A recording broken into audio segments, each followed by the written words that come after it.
Quinta-feira nós tivemos um encontro aqui, a base imersão, um tempo com todo o nosso time que serve. E o pastor Bonfim, ele trouxe uma palavra muito pontual. E ele falou sobre algo que ficou remoendo no meu coração, e está remoendo até agora e vai ficar por um tempo. Ele falou sobre Caim, falou sobre Abel, sobre a oferta dos dois, tudo que aconteceu entre Caim e Abel, a morte do irmão. Mas ele falou também sobre Sete, o outro filho de Adão e Eva. E ele fala que Caim ele vai para um lugar e Sete vai para o outro. Que Caim ele vai para um lugar onde ele foge de Deus, ele vai construir uma cidade dos homens aonde ele vai se esconder de Deus. Mas Sete ele vai diante da presença de Deus, ele vai para onde Deus está, ele vai buscar o Senhor. E a Bíblia fala que Sete ele gerou um filho chamado Enos. E Enos foi o homem que deu um dos passos para mim mais ousados, que ele vai até Deus e ele chama o Senhor para a terra. Ele fala: Senhor, vem sobre nós. Ele chama o Senhor para que o Senhor ele venha sobre a terra e ele venha sobre os homens. Por que eu estou te falando isso? Porque essa é a nossa visão. Nós não vamos construir uma cidade nossa, nós não vamos construir algo nosso, mas nós vamos chamar o Senhor para que Ele venha e Ele construa aquilo que Ele quer construir em nós. Amém? Então repita comigo: Senhor Jesus, vem. Senhor Jesus, vem sobre nós. Nós te pedimos, faça morada em nós. Amém? Queria que você abrisse sua Bíblia junto comigo, lá no Evangelho de João, capítulo 14. O tema dessa mensagem é construindo uma vida de verdade. Amém? João 14, versículos 8 e 9, acho que vai aparecer aqui no telão. E fala assim: disse-lhe Filipe: Senhor, mostra-nos o Pai, o que nos basta. E disse-lhe Jesus: estou há tanto tempo convosco e não me tendes conhecido, Filipe? Quem me vê a mim, vê o Pai. E como dizes tu, mostra-nos o Pai. Feche seus olhos. Pai, nós te louvamos e te agradecemos, Senhor, pela tua palavra. Te louvamos e te agradecemos pela sua bondade sobre nós. Espírito Santo de Deus, eu te peço que o Senhor venha e faça morada, que o Senhor venha e permaneça, porque esse lugar é teu. Então, em nome de Jesus, Pai, estabelece aqui o teu reino, estabelece a tua vontade. É o que eu te peço, Pai, nessa noite, porque eu creio que essa é uma noite de salvação, uma noite de transformação, em nome de Jesus, Pai. Amém. Amém. Queridos, quando eu li esse texto essa semana, eu fiquei assim, chega a soar até como afrontoso. Felipe era um cara que ele andava com Jesus, ele fazia parte ali dos 12 que andavam com Jesus. Felipe ele já tinha vivido experiências com Jesus, ele já tinha caminhado o suficiente para poder entender que o Filho e o Pai, eles eram um só. Felipe ele já tinha vivido experiências como a multiplicação dos pães e dos peixes, ele estava diretamente envolvido ali. Ele já tinha vivido momentos ali com Jesus e com os discípulos para entender que o Pai e o Filho, eles eram um só. E aí chega um momento na vida de Felipe que ele fala para Jesus assim: Senhor, mostra-nos o Pai. Isso aí é o que nos basta. E eu fico imaginando Jesus falando assim: cara, ele só pode estar de sacanagem, ele só pode estar brincando. Eu estou andando com ele há tanto tempo, eu estou fazendo tantas coisas, ele tem visto o Pai se manifestar através de mim, e ele vem me pedir para que eu revele o Pai, para que eu mostre o Pai. Eu e o Pai somos um, só não vê quem quer. Por que eu estou te falando isso? Porque Felipe, ele fazia parte do time que caminhava com Jesus. Ele tinha Jesus todos os dias do lado dele, e ele ainda tinha alguns pensamentos, tinha algumas ideias, algumas dúvidas. Se o cara que andava com Jesus estava dessa maneira, imagina nós. Como não estamos nós? Como não está essa geração que tem sido formada, esses jovens que têm sido formados dentro das igrejas, dentro das casas? Será que de fato nós temos vivido uma vida diante de Jesus? Será que nós temos vivido uma vida verdadeira em Jesus? Uma vida de entrega, de obediência? Será que nós conseguimos entender quem é o Pai? Será que nós já conseguimos ver o Pai? Eu queria te chamar hoje para que você possa olhar para o seu interior, para que você possa olhar para a sua vida e no final desse culto responder se essa vida que você tem vivido é uma vida que está diante de Deus. Amém? Então, o primeiro ponto que eu queria falar para você aqui, já que esse ano é o ano da renovação, é o ano de viver o novo, nós precisamos renovar algumas coisas, amém? Então, o primeiro ponto é: para viver uma vida verdadeira em Deus, é necessário renovar a mente. Romanos 12:2 fala assim, e não sede conformados com este mundo, mas sede transformados pela renovação do vosso entendimento, para que experimenteis qual seja a boa, agradável e perfeita vontade de Deus. Não se conformem com este mundo, não se conformem ou não se amoldem a esse mundo, mas sejam transformados pela renovação da sua mente. O que o apóstolo Paulo está falando? Não se acostume com o que está acontecendo. Não se baseie e não viva pelos olhos de tudo que está acontecendo ao seu redor. Antes de tudo, viva uma renovação de mente, uma transformação daquilo que você tem pensado, daquilo que você tem vivido, daquilo que você tem imaginado, sonhado e planejado. Deixa eu te falar uma coisa: é impossível você viver uma vida santa diante de Deus tendo uma mentalidade podre, tendo uma mentalidade que vai te levar cada vez mais para longe de Deus. É necessário que os filhos de Deus, eles entendam que para se apresentar diante dele, para viver diante dele, eu preciso ter uma mente santa, uma mente que tem deixado de lado algumas ideias, alguns pensamentos, algumas visões. Sabe, Jesus, ele não veio para instituir aqui sobre a terra partidos, movimentos. Ele não veio para isso. Jesus, ele veio para a terra para instaurar, para instituir o reino de Deus. Amém? Ele veio para cá, ele desceu para a terra para que o reino de Deus fosse manifesto. E para que o reino de Deus seja manifesto, é necessário que os filhos de Deus, eles se posicionem. Então é necessário que a nossa mentalidade, para que isso aconteça, seja transformada por Jesus. Paulo fala também, lá em Filipenses 4, quanto ao mais, irmãos, tudo que é verdadeiro, tudo que é honesto, tudo que é justo, tudo que é puro, tudo que é amável, tudo que é de boa fama, se há alguma virtude e se há algum louvor, nisso pensai. Do que você está enchendo a sua mente? O que você está consumindo? Enquanto você está lá na sua casa, você está sapeando no celular, enquanto você está tentando dormir, o que você está consumindo? O que você consome quando ninguém te vê? Sua mente, ela está cheia do quê? Dos pensamentos de Cristo, dos pensamentos do alto, ou sua cabeça ela está vazia? Existe um ditado, e ele faz muito sentido: cabeça vazia é oficina do diabo. Do que você tem enchido a sua mente? Os médicos falam que você é aquilo que você come. Do que você tem se alimentado? O que você tem trazido para dentro da sua vida? Já que uma vez nascido novamente em Cristo, você já vive uma nova vida. Então por que você talvez costuma viver aquela vida como antigamente? Não existe mais espaço para isso. Não existe mais espaço para viver uma vida segundo a nossa própria vontade.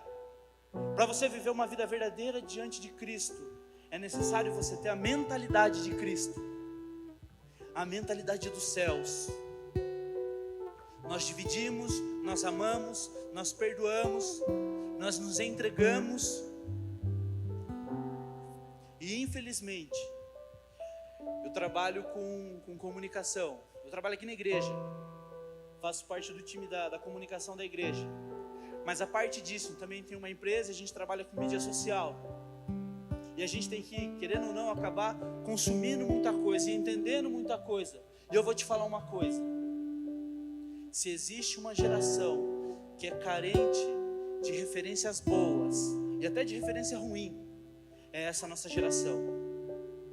É muito difícil você pegar o seu celular e conseguir consumir um conteúdo bom, consumir algo que vai te edificar. Para você achar isso, você tem que procurar. E infelizmente isso tem uma influência muito grande sobre a sua vida. Nós temos aprendido aqui na igreja, nós temos aprendido lá na mesa, aqui na base, nos grupos pequenos, nos grupos familiares, que ou você é discipulado por Jesus, ou você é discipulado por qualquer outra coisa. E o discipulado, o que é? É formar o caráter de Jesus, é formar Jesus em você, é Jesus ser formado dentro do seu interior. Então, se eu não estou sendo discipulado por Jesus, pelo que eu estou sendo discipulado? É pela mídia? É pelos ideais? É por visões? Sabe, Jesus ele tem nos chamado para que a nossa mente seja dele, amém? Para que a nossa vida, ela caminhe segundo a visão dele, e nada mais, nada além disso. Ponto 2, para viver uma vida verdadeira em Deus é necessário morrer. E dizia a todos: se alguém quer vir após mim, negue-se a si mesmo e tome cada dia a sua cruz e siga-me. Porque qualquer que quiser salvar a sua vida, perdê-la-á, mas qualquer que por amor de mim perder a sua vida, a salvará. Lucas 9, 23 e 24. Quando Jesus ele oferece a cruz para nós, quando Jesus ele vira para nós e fala assim: ó, você quer me seguir? Toma a sua cruz e vem. Ele está falando assim: olha aqui, eu vou te oferecer um caminho de negação, um caminho duro, um caminho de morte para as nossas vontades, mas é um caminho que no fim dele você vai encontrar a vida eterna. Ele pode ser difícil agora, mas o fim dele é glorioso. Ele pode ser duro agora, mas o fim dele te leva a uma terra de prazeres, de alegrias. O fim dessa vida te leva à presença do Deus Pai Todo-Poderoso, te leva para a eternidade. Amém? Por que eu estou falando isso? Que para viver uma vida diante de Cristo, uma vida verdadeira diante de Cristo, é necessário morrer. O coração do homem, a Bíblia fala que é uma grande fábrica de ídolos. Nós construímos ídolos o tempo todo, nós construímos senhores entre nós e Deus o tempo todo. E muitas das vezes esses senhores, esses deuses, eles se tornam coisas tão vãs, tão banais. É o nosso dinheiro, é o nosso carro, é a nossa empresa, nossa esposa. E nós colocamos tudo isso diante de Deus. E se possível, a gente até morre para que isso vá bem. Ah, Gabriel, mas não morre não, morre sim. Tem aí jovens, eu tenho 30 anos, sou muito jovem, amém? Muito jovem. Mas tem jovem aí de 20 e poucos, tendo síndrome de burnout, tendo problemas emocionais, porque tem se desgastado demais, tem corrido demais, tem se movimentado demais em favor de algo que não te dá uma vida eterna diante de Deus. E tem se movimentado de menos diante daquilo que Deus tem colocado para que ele possa viver. Então, quando eu falo que para viver uma vida verdadeira diante de Cristo é necessário morrer, realmente é necessário morrer para a nossa vontade. Porque a gente sonha com tudo, planeja tudo e muitas das vezes deixa aquilo que é de Deus lá para trás. Você já parou para pensar que muitas das vezes os valores que a gente tem colocado na nossa vida acabam até fugindo daquilo que Deus tem falado na palavra? Eu conheço jovens que têm um chamado, que Deus tem derramado coisas sobre eles, profundas, preciosas, mas que não querem, que têm repulsa de falar: eu vou viver do ministério, eu vou viver para Jesus. Porque isso é muito difícil. Difícil é ir para o inferno, filho. Jesus, ele está oferecendo uma cruz, mas ele também está te dando uma vida eterna. Pode ser um caminho duro, mas o fim dele é glorioso. Enquanto o inverso te oferece uma vida leve, de prazeres, de alegria, mas o fim é doloroso. Então, se você quer de fato viver uma vida diante de Jesus, pare de pensar só em você. Deixe que Deus ele fale com você, que ele se mova em você, que ele cumpra em você as vontades dele. Amém?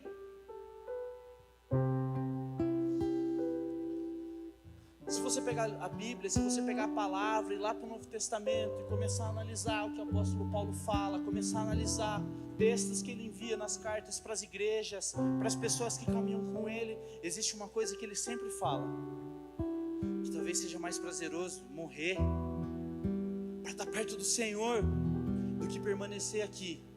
Filipenses 1:21, o apóstolo Paulo fala assim: pois para mim o viver é Cristo e o morrer é lucro.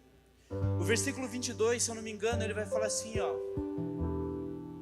bom seria se eu pudesse morrer para já encontrar Jesus, mas assim, se eu não morrer, que eu possa cumprir tudo aquilo que ele me propôs, que eu possa cumprir tudo aquilo para o que ele me chamou. Verdadeiros homens de Deus, eles não se importam com a vida que eles vivem aqui, eles se importam com aquilo que Deus pode fazer através deles. No culto da virada, o pastor Eduardo trouxe uma mensagem incrível sobre renovação, e ele falou uma frase do pastor Randy Clark que ficou no meu coração. E Randy Clark fala assim: Senhor, faz de mim como a última moeda do seu bolso e gasta como você quiser. Faz com essa moeda o que você quiser, põe ela onde você quiser, manda ela para onde você quiser. Quantos de nós já levantaram a mão aqui e falaram assim: Deus, me usa, faz em mim sua vontade? Pode levantar sua mão. Quantos aqui já fizeram isso?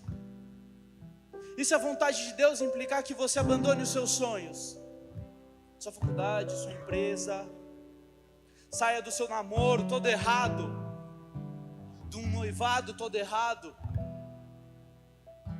E se o Senhor te pedir isso?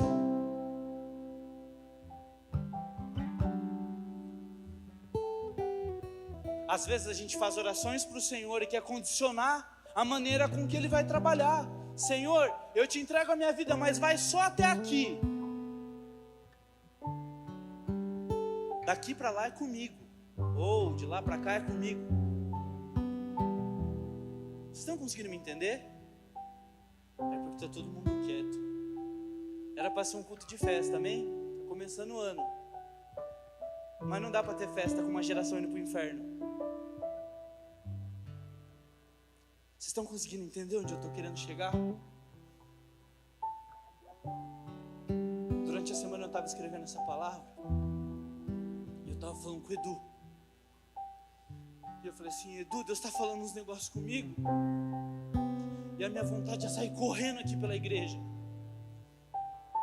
mas não é de euforia não, é de desespero, porque Deus estava falando comigo. Eu tinha uma mensagem linda para pregar, já tinha até mandado para as meninas da Libras, e eu falei para a Aline, esquece, mudou tudo.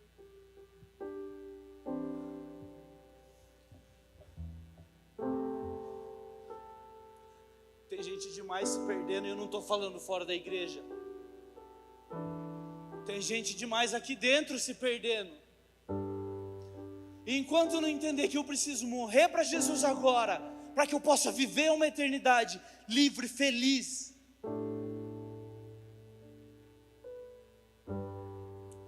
não adianta. 3. Para viver uma vida verdadeira em Deus é necessário olhar para Jesus. Admiro-me que vocês estejam se afastando tão depressa daquele que os chamou para si por meio da graça de Cristo. vocês estão seguindo um caminho diferente que se faz passar pelas boas novas, mas que não são boas novas de maneira nenhuma. Estão sendo perturbados por aqueles que distorcem deliberadamente as boas novas de Cristo. Gálatas 1, 6 e 7. Se você tem vivido uma vida que o seu modelo de inspiração é Jesus, que tudo que você tem feito, você tem ponderado através da luz da palavra, através daquilo que Jesus faria, parabéns. Eu tenho certeza que essa vida ela não vai te levar para longe de Cristo. Mas o que eu quero te falar é que infelizmente ainda dentro aqui, vivendo uma dita vida nova, existem pessoas que têm se apegado a coisas tão fúteis, a coisas tão vazias, a coisas tão destrutivas, e que têm se afastado de Jesus. O apóstolo Paulo está falando para os irmãos lá, os Gálatas, algo mais ou menos assim: o que vocês estão fazendo, irmão? Jesus falou uma coisa e vocês estão indo para outro caminho, e vocês acham que isso que vocês estão vivendo é evangelho. A gente começou a catar tanta coisa na internet, nos livros, são pastores que falam, são jovens que falam, são pessoas que falam, e a gente começou a fazer da nossa cabeça e da nossa fé e das nossas ideias uma grande colcha de retalhos. Tem um pedaço de cada coisa espalhado por tudo quanto é parte do mundo. E aí dessa maneira a gente caminha, e dessa maneira a gente vive a nossa vida. Mas ainda falta acertar o ponto principal. Não adianta eu querer fazer e viver uma vida diante de Jesus se eu me baseio só nos modelos humanos ou naquilo que as pessoas falam, e eu não me baseio naquilo que Jesus fala. Não dá para eu viver a vida de Jesus sem olhar para Jesus. E o que me deixa mais abismado, mais assustado, mais assombrado, é que existem tantas pessoas, muitas vezes próximas de nós, que estão na igreja e que já não conseguem nem olhar mais para Jesus, que já perderam o senso de noção daquilo que é certo e daquilo que é errado, que já não importa mais. Tantas pessoas que têm gastado suas vidas com coisas banais. Porém, querido, quando Cristo é o modelo de tudo, quando eu olho para Jesus e eu uso o modelo de Cristo como forma ali da minha vida, olha, eu vou funcionar dessa maneira, eu vou viver dessa maneira, não existe mais espaço para eu ficar aí atrás de baladinha, atrás de droga, atrás de bebedeira. Quando Cristo é o modelo, a minha mente perversa não me domina. Por quê? Porque ela foi renovada, porque ela foi transformada. Quando Cristo é o modelo, eu não tenho mais espaço para perder tempo vendo pornografia todo dia, gastando dinheiro com prostituição, levando minha namorada, meu namorado, minha noiva para um motel. Mas isso não acontece aqui. Isso aqui acontece só lá na França. Aqui não. Quando Jesus é o modelo,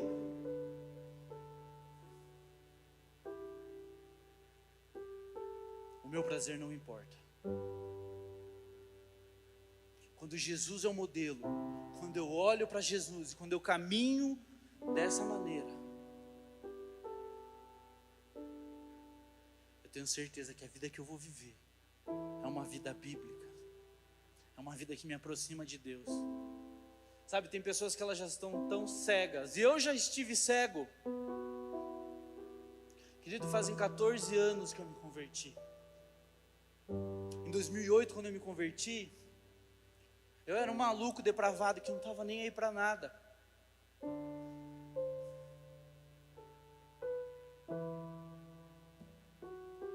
Eu era viciado em pornografia, eu bebia muito, eu fumava, eu usei droga, eu fiz muita coisa errada, muito. Os meus primeiros anos de conversão, eles foram mais perversos do que os anos que eu vivi fora da igreja.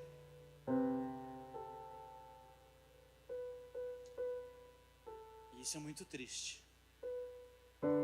Porque eu tinha chegado para um momento onde eu queria viver uma outra vida, mas a vida que eu comecei a viver era até pior do que eu já vivia. Porque eu não estava olhando para Jesus, eu não estava querendo deixar com que Jesus ele fizesse o que ele tinha que fazer. Eu queria que ele fizesse o que eu queria. Mas não é assim. E o dia que eu acordei para a vida, isso me custou tanto. Isso me doeu tanto. Porque ele estava lá o tempo todo. Parece que ele estava igual o João, assim, ó. Sentadinho no canto ali, só me olhando. Só me fitando. E eu deixando ele lá. Eu não estou aqui para ficar falando, nossa, você está fazendo um monte de coisa errada. Porque não cabe a mim isso. Mas eu estou aqui com muita dor no coração. Te chamando e também me lançando a viver uma vida baseada no modelo perfeito. Amém? Não adianta nada eu estar aqui e eu me perder. Não adianta nada eu estar aqui vivendo uma vida cheia de coisas grandiosas que Deus está fazendo. Mano, até casar eu casei. Eu orei muito, ela orou pouco. É a mesma coisa do João, com as amizades. Mas não adianta nada eu estar vivendo uma série de coisas grandiosas e esquecer o Evangelho e deixar Jesus de lado. Eu sei de onde Ele me tirou. Eu sei do lago de poço de lama que eu estava lá e Ele me resgatou. E eu não quero voltar para lá. A graça de Jesus, ela custou muito para que ela se manifestasse em nós. Custou demais para que eu brinque com ela. A gente gosta de brincar com as coisas de Deus porque não foi eu, não foi você, não foi sua mãe, não foi seu pai que morreu. Foi Jesus. E aí a gente leva as coisas de Deus de qualquer maneira. Então, se você de fato quer viver uma vida parecida com Jesus e tem vivido hoje uma vida de perdição, de perversidade, de atividade sexual corrompida, fora do casamento, cara, o dia disso tudo mudar é hoje. Hoje é um dia de transformação, de renovo. O Senhor está nos chamando para isso. Eu não posso subir aqui e falar para você assim, cara, eu vivi 3 anos e meio na missão. Eu rodei o mundo. Eu vivi tudo que eu podia viver de melhor. Eu tenho chamado para o Japão. Eu tinha um plano de ir para o Japão em 10 anos. Em 1 ano e meio o Senhor me levou para o Japão. Eu fui para outros países. Eu rodei estados aqui no Brasil.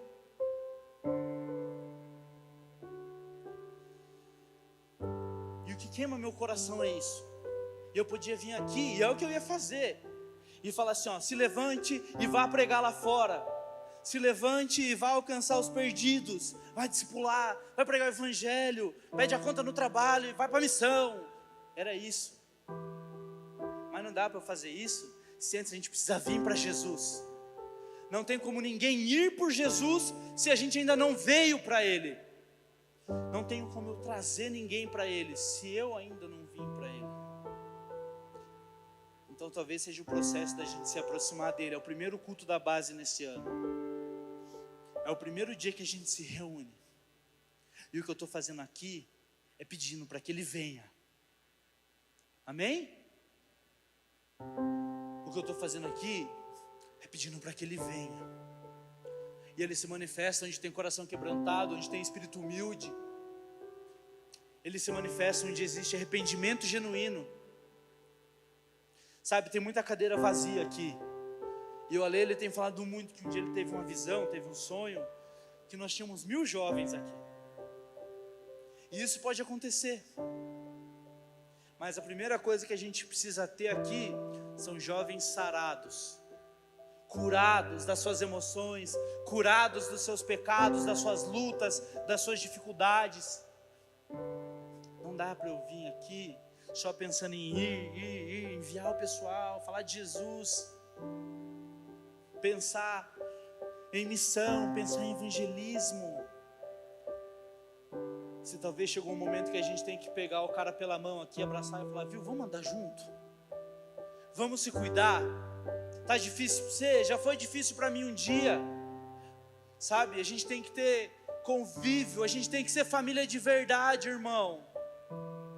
É bonitinho colocar ali igreja família, só que aqui, entre nós, família tem uns quebra-pau de vez em quando. Família a gente se desentende.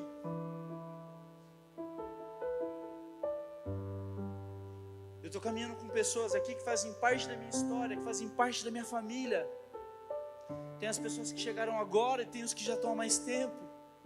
Mas se existe uma coisa que sempre aconteceu, foi que ainda que houvessem desentendimentos, nunca ninguém ficou para trás. Nunca ninguém foi deixado. Nunca alguém foi esquecido por causa de um pecado, por causa de uma falha, por causa de um erro. A gente sempre andou junto. Olha para a pessoa que está do seu lado aí. Você está disposto a abraçar ele? Mesmo se o pecado dele for pior que o seu, você está disposto a amar ele?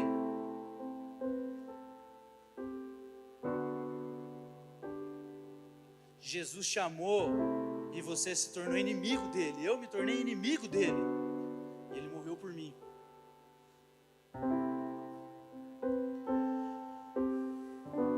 A vida no modelo de Jesus, ela não é pautada em interesse. Eu não me relaciono com outro porque eu tenho interesse. Eu vou me relacionar com o Renan porque ele é professor de tênis. Olha para mim. Não faço muito perfil. Ou faço? Estou enganado. Eu não vou me relacionar com alguém por interesse, porque ele pode me entregar algo. Com uma pessoa que caminha comigo, a gente tem que criar vínculo, relacionamento. Quanto mais me relacionar com Jesus por interesse. Você é noiva, amém? Eu sou noiva de Jesus. O meu relacionamento com ele tem que ser um relacionamento de noivo e noivo. É um relacionamento de amor, é uma história de amor entre um Deus santo e uma noiva, se esforçando cada dia mais para se apresentar com um vestido branco, sem mancha, sem mácula. Querido, quem se relaciona, quem tem intimidade por interesse, quem tem intimidade querendo barganhar com alguém, é prostituta. Que os nossos relacionamentos com Deus não sejam relacionamentos de prostituição, onde eu entrego a minha intimidade para Ele, esperando que Ele me dê algo em troca. Eu preciso ser a noiva que Ele quer receber. Nós precisamos. Essa igreja precisa ser a noiva do vestido branco, imaculada, sem pecado. A gente está fazendo muitas vezes as coisas do nosso jeito. Na quinta-feira, quando o Bonfim falou com a gente, ele ministrou uma mensagem que quando ele falou para mim na quarta o tema, eu fiquei assim, onde que ele quer chegar? É porque a cabeça dele funciona 15 mil vezes mais rápido que a nossa e de uma maneira muito diferente da nossa. Mas a mensagem dele é, o que fazer quando eu não sei o que vai acontecer? E o que ele falou para nós ali era simples. Deus, Ele age. Deus, Ele faz as coisas acontecer do modo dele. A partir do momento que eu começo a colocar o meu modo para que Ele abençoe, o meu modo para que Ele faça, tem alguma coisa errada. Deus, Ele é. E se Ele quer que algo aconteça, Ele estabelece para que aquilo aconteça. Davi quis criar o templo, quis construir o tabernáculo, e Deus falou para ele assim, calma aí, amigão, dá uma segurada aí, não vai ser você. Deus deu o desenho, deu ali a planta, e falou para o filho de Davi, agora você vai lá e faz o que seu pai não fez. porque a vontade de Deus não era que Davi fizesse, era de outra maneira, e Davi estava ali tentando fazer. E a gente faz isso muitas vezes, é no culto, é em casa, é na vida, é no trabalho, é no ministério. A gente está entregando algo para Deus e muitas das vezes a gente está achando que está bombando, mas a única coisa que falta ali é o próprio Deus. Tem um texto em Amós 5, que fala assim: aborreço, desprezo as vossas festas e as vossas assembleias solenes, não tenho nenhum prazer.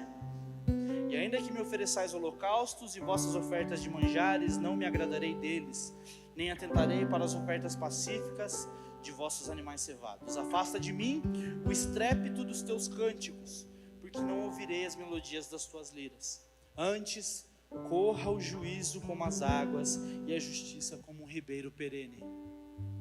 Acho que era para passar aqui esse texto, mas não passou.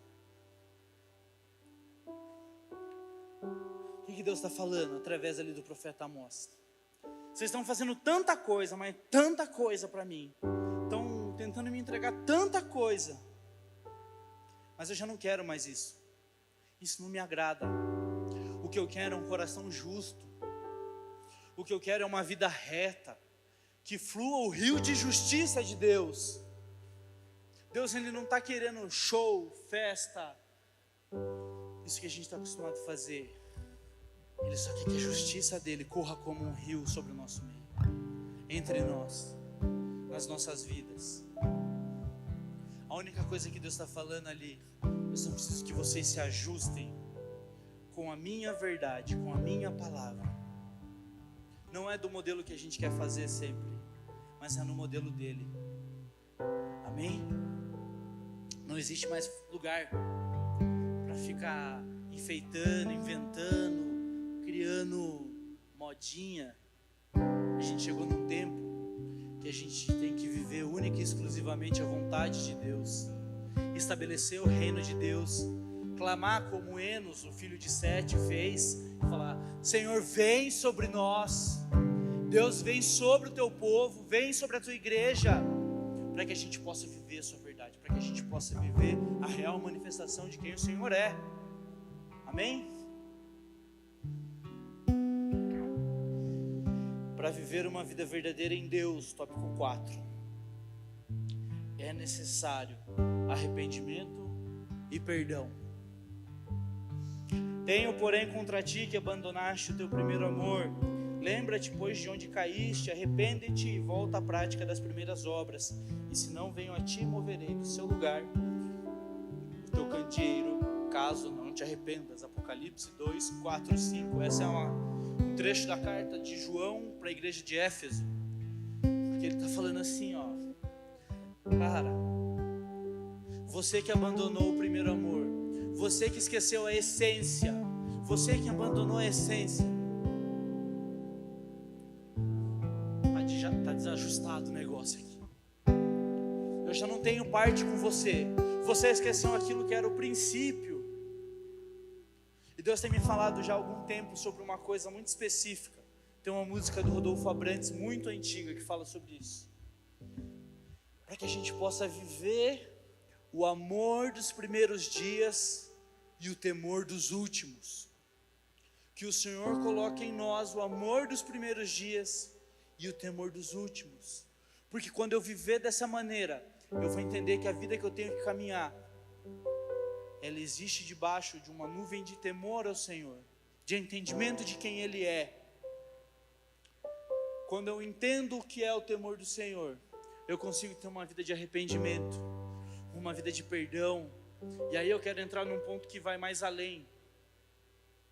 Não é só o perdão vertical, eu e Deus, eu fiz isso, Pai, me perdoa, restaura minha vida. Não, é o perdão horizontal. É eu chegar para o meu irmão, para minha irmã, para a pessoa que caminha comigo e falar assim, ó: eu errei, vamos ajustar as coisas, vamos alinhar as coisas para que elas sejam como devem ser. eu errei contra você, mas eu faço parte do mesmo corpo que você. E pelo fato da gente fazer parte do mesmo corpo, a gente tem que caminhar junto. Não dá para eu caminhar sendo do mesmo corpo que você, distante de você. Tem que existir perdão. Tem que existir essa relação de humildade. Para viver uma vida verdadeira diante de Deus, eu preciso ser humilde a ponto de reconhecer que eu errei com alguém que eu amo, com alguém que me ama, ou com alguém que me amava. Tem que pedir perdão. Tem que existir reconciliação. A Bíblia fala que perdão é uma coisa séria. Se você está em falta com seu irmão, se você tem uma desavença com seu irmão, até para ofertar, você precisa ajustar isso. Eu não sei como você chegou aqui. Talvez você precise chegar para alguém e falar assim: ó, eu preciso te perdoar, ou te pedir perdão, para que você possa caminhar. Um corpo, ele vai sempre para a mesma direção. Não tem como a perna querer ir para a esquerda e os braços irem para a direita. Isso vai dar problema. Você tem que andar ajustado. Você tem que andar junto.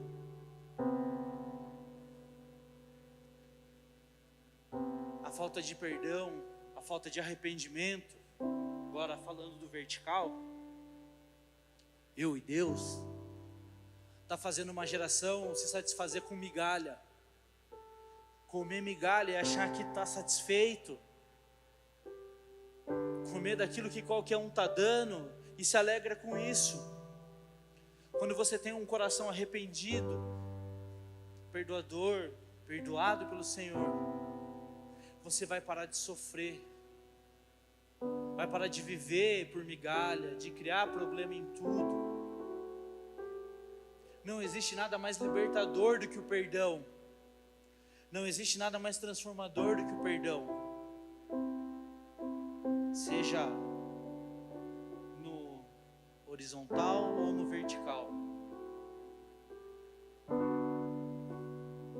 Quem foi muito perdoado, muito ama. Quem foi muito perdoado, muito ama. Jesus, ele nos chama através da graça para uma vida de família, de relacionamento íntimo, de relacionamento próximo. Jesus, ele estabelece a igreja e a família, e as duas coisas são tão parecidas. E dentro dessas duas instituições existe um relacionamento, a proximidade. A Bíblia fala que assim como é que o homem ele se afia como ferro se afia com ferro, assim são os amigos. Às vezes você está andando com alguém que é uma lixa para a sua vida, que vai te aperfeiçoar, mas quem colocou ela ali foi Deus. Às vezes você está caminhando próximo de alguém que você fala: poxa, mas está difícil, né? Está osso caminhar com essa pessoa. Mas às vezes Deus está querendo aperfeiçoar algo nela, algo em você. Talvez Deus ele queira te ensinar sobre o perdão, sobre humildade, sobre mansidão, sobre compaixão, para viver uma vida verdadeira diante de Jesus. É preciso ser humilde. É preciso reconhecer que sem o outro eu não consigo, que sem Ele eu não consigo, que na minha força não dá, que do meu jeito não dá, porque o meu jeito, a minha força, a minha maneira me levam para um caminho de destruição, me levam para longe de Deus, me fazem olhar para Deus de uma maneira distorcida e esquecer do fato de que Ele morreu por mim, me chamou, me salvou e ainda vai me entregar uma vida gloriosa na eternidade.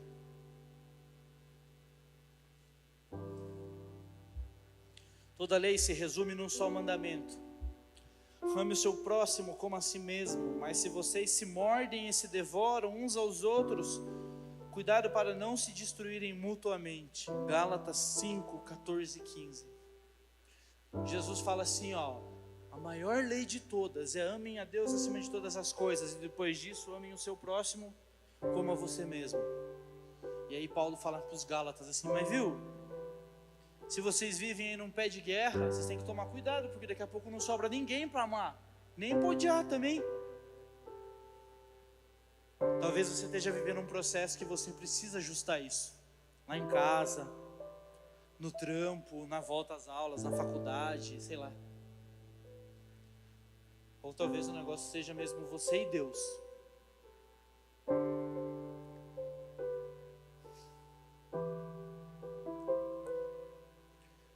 Deus, Ele está nos chamando hoje para um tempo de reconciliação, para um tempo de ajuste, de reaproximação dEle, de se achegar a Ele.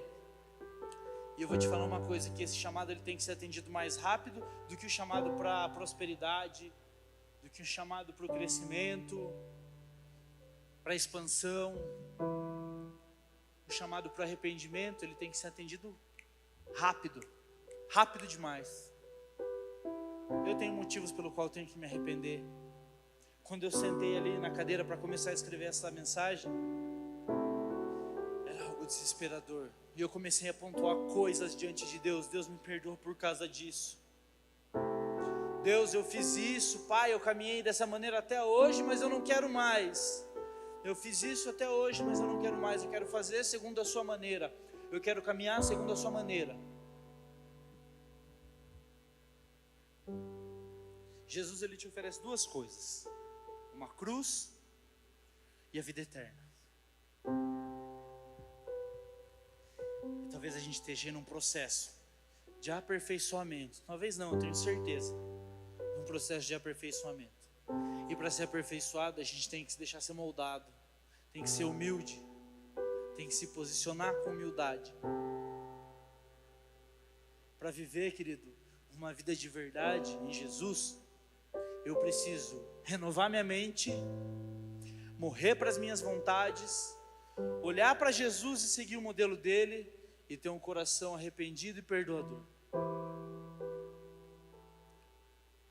Sabe, talvez você tenha vindo para cá e fale assim: pô, o culto da base vai voltar, eu vou para lá, a gente vai ouvir, vai ter um louvor top lá, legal.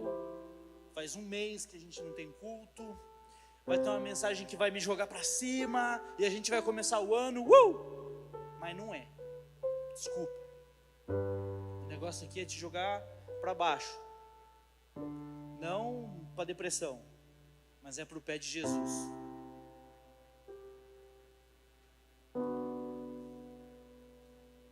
É escolher a melhor parte, é ir até Ele e entender, viu, até aqui fui eu, mas agora eu quero o Senhor. É realmente te jogar para baixo no pé dEle, na posição de humildade, prostrado.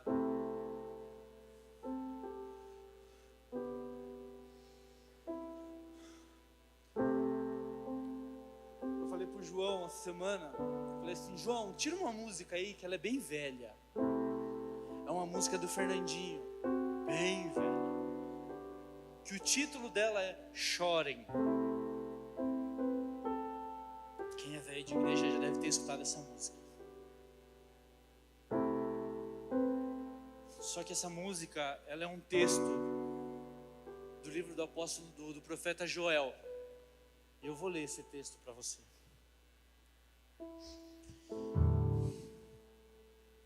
Agora, porém, declara o Senhor: voltem-se para mim de todo o coração, com jejum, lamento e pranto.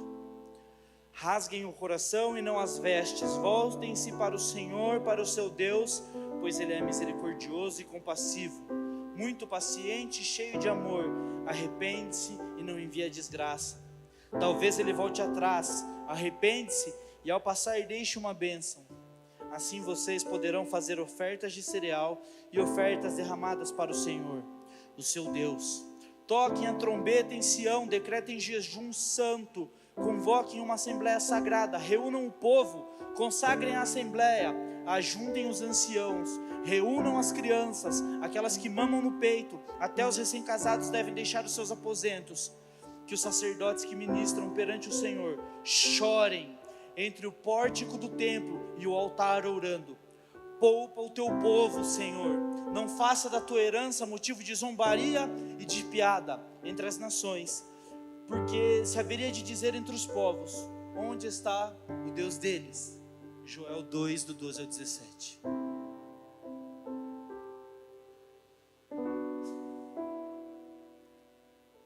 essa noite você coloque algo diante de Deus que é muito precioso: o seu coração. Eu não sei se você já viu o que é um prumo. Quem sabe o que é um prumo?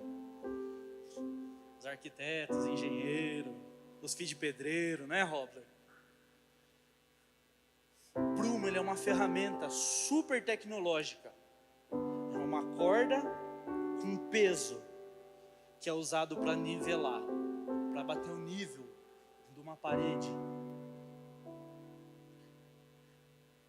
Mas Deus, ele também tem um prumo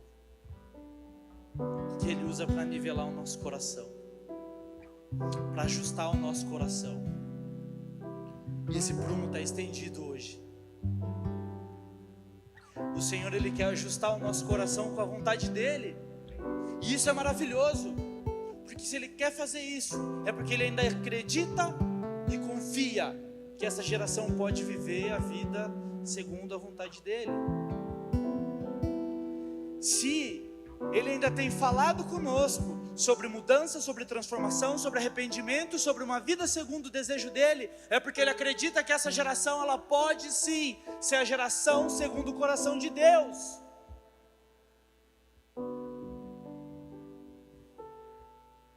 Eu creio nisso. Deus, ele me mostrou algo durante essa semana.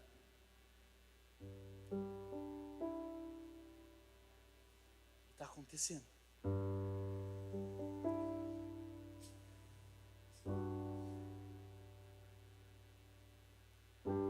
Então, isso para mim é só uma confirmação de que eu não sou de tudo maluco. Eu sou um pouco. Quem caminha comigo sabe disso. Mas hoje é o dia que o Senhor te chamou para o novo. Amém? Amém? Vamos viver, gente. Primeiro a gente desce, morre, se posiciona aos pés de Jesus, mas é Ele quem nos levanta, é Ele quem nos chama, fala: ei, vem filho. Se coloque de pé.